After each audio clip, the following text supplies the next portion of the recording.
Lewis and Clark were men on a mission, and not merely in the playful way we use the phrase today when we're heading to the camp store to pick up ingredients for s'mores. President Thomas Jefferson, who conceived of their expedition across the American West, gave Lewis very clear instructions.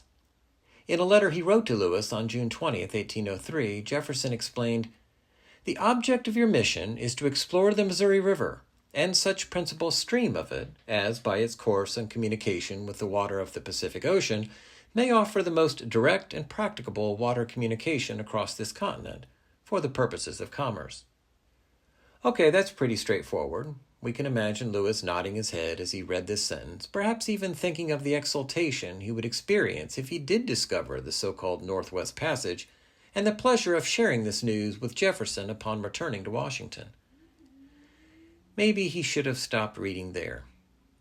The next sentence of Jefferson's letter reads, "Beginning at the mouth of the Missouri, you will take observations of latitude and longitude at all remarkable points on the river, and especially at the mouths of rivers, at rapids, at islands, and other places and objects distinguished by such natural marks and characters of a durable kind, as that they may with certainty be recognized hereafter." Again, it was an understandable expectation, but it would require a lot of time and attention, even while Lewis and his crew would be busy and fatigued with the work of traveling over rugged terrain with all their supplies. Jefferson went on to explain that the data should be taken with great pains and accuracy, to be entered distinctly and intelligibly for others, as well as yourself, to comprehend all the elements necessary.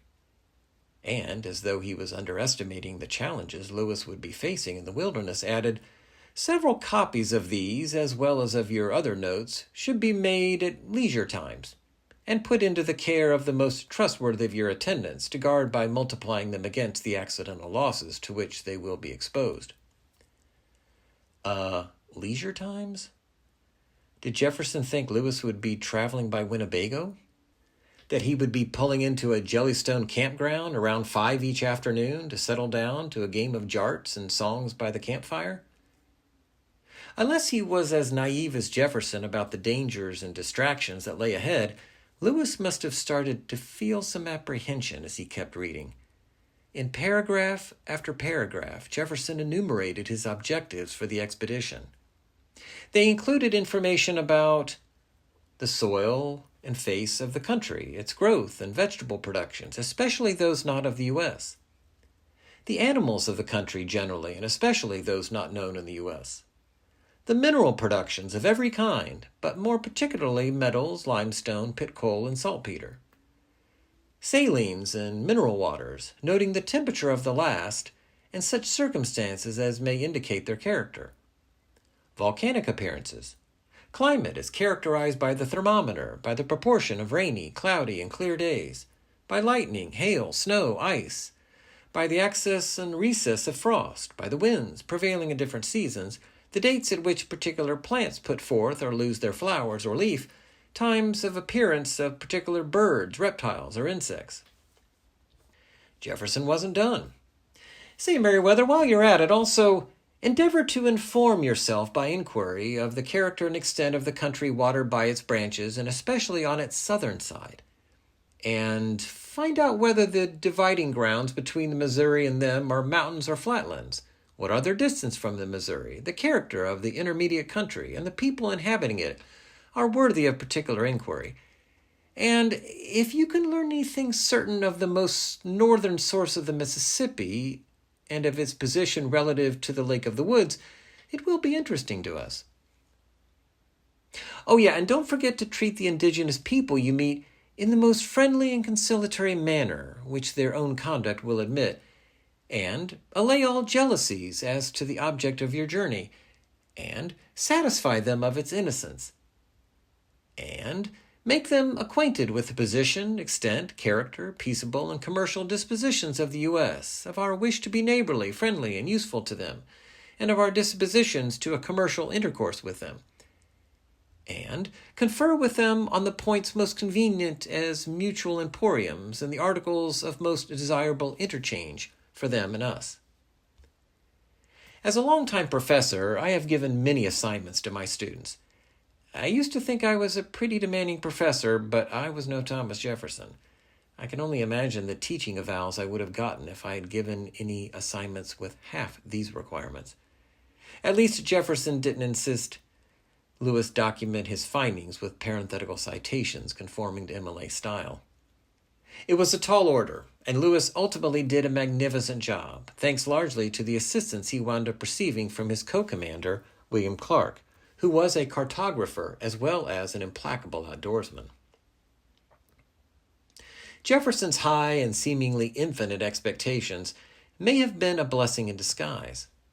In drawing up all these objectives, he was giving Lewis and his crew something as valuable as the tools and supplies that they would bring with them. In a word, he was providing purpose, which modern experts tell us is an invaluable asset. More than a century after Lewis and Clark braved the wilderness, an Austrian psychiatrist confronted even greater trials and articulated the value of purpose in memorable fashion. In the 1940s, Viktor Frankl was a prisoner in a Nazi concentration camp, where he and his fellow prisoners needed something to sustain themselves through deprivation, loss, fear, and the threat of despair. What was really needed, Frankl later wrote in his book Man's Search for Meaning, was a fundamental change in our attitude toward life. We had to learn ourselves, and furthermore, we had to teach the despairing men, that it did not really matter what we expected from life, but rather what life expected from us. Frankl went on to found logotherapy, a theory that the search for meaning is a central driver for human beings. Did Lewis and Clark feel this sense of purpose? I think so.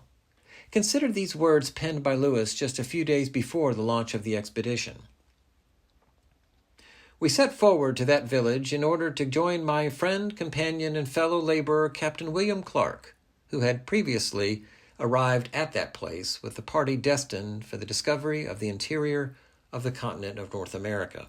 That long phrase at the end of the sentence, a participial phrase for my fellow grammarians keeping score out there, just oozes purpose. Destined for the discovery of the interior of the continent of North America. The word destiny is a weighty word connoting grand purpose, and discovery denotes new knowledge, something of great value to a nation and the world. The alliteration of destiny and discovery brings a little added luster. This was an epic journey, rife with mission.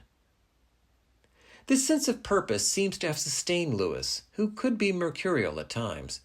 On the day that the Corps of Discovery, there's that word again, set out on its second major launch, this time at its departure from its winter quarters at Fort Mandan in modern-day North Dakota, Lewis wrote, "We were now about to penetrate a country at least 2,000 miles in width, on which the foot of civilized man had never trodden. The good or evil it had in store for us was for experiment yet to determine, and these little vessels contained every article by which we were to expect to subsist or defend ourselves.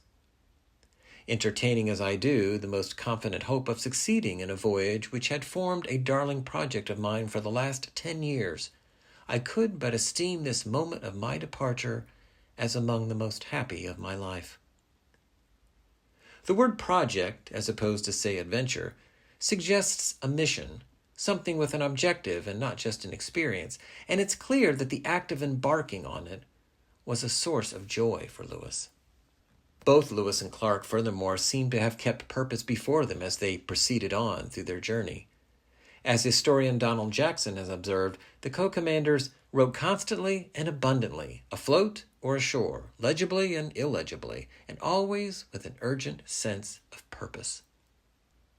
The journals that they and some of their fellow crew members wrote contained some 1 million words. Actually, if you count all the pictures, each of which is worth 1,000 words, well, anyway, you get the idea. These were men on a mission. And that mission, carried out steadily and assiduously, day after day after day, probably helped sustain Lewis and Clark mile after mile after mile. You don't have to face life-threatening trials to benefit from a sense of purpose. Researchers studying some 7,000 people over the age of 50 found that the ones showing high levels of purpose showed greater survival rates than those who had lower levels. Perhaps purpose really does give us something to live for, and that's a good reason to have and to know your purpose. There are other reasons, though. Award-winning psychologist Angela Duckworth has found that very successful individuals show a combination of passion and perseverance, or grit. What ripens passion, she says, is the conviction that your work matters. For Duckworth, a sense of purpose amounts to the intention to contribute to the well-being of others. That is exactly what Lewis and Clark were pursuing. Jefferson's instructions laid out a long list of objectives which ultimately could benefit an entire nation, since increased commerce would lead to economic gains for the United States. We should note, however, that there were costs as well, notably to the indigenous peoples living in the West. To cite just one example of the harm that would come to these peoples, smallpox, which came to the Mandans and Hidatsas in 1837, killed some 90% of these populations. Not all of what Lewis and Clark did benefited only one nation, though. Their scientific work expanded understanding of botany, zoology, and more, ultimately benefiting all of humanity. Collecting specimens, recording details of the land, and charting the territory meant a lot of extra work for Lewis and Clark, but this work, because it entailed a sense of purpose, may have helped preserve them through all of the trials they faced. Let's return to those powerful words from Viktor Frankl. It did not really matter what we expected from life, but rather what life expected from us. What does life expect from you? The answer won't be the same for all of us. If you are a scientist, you may share Lewis and Clark's mission of expanding knowledge, which in turn frequently leads to technological innovations, medical treatments, productive public policies, and more. As a researcher myself, I seek to expand knowledge in general, but I also strive to expand the knowledge of individual human beings through my lecturing and writing. I believe that knowledge empowers individuals, and my mission is, to paraphrase the tagline of my Mind Inclined learning platform, to help my fellow human beings elevate their minds, their lives, and their world. I encourage you to do some reflection and identify your own mission, and in so doing cultivate a strong sense of purpose. It might be healing through medicine or therapy, preserving the environment, enriching others' lives through the arts, or protecting and serving through law enforcement. Remember, too, that you can pursue more than one mission. All of us who are parents should have a mission of nurturing our children to become their best selves. That's certainly been a mission that my wife and I have pursued. You don't need an itemized directive from the president to discover your mission. To serve your world and yourself, simply ask, as Viktor Frankl suggested, what life expects from you.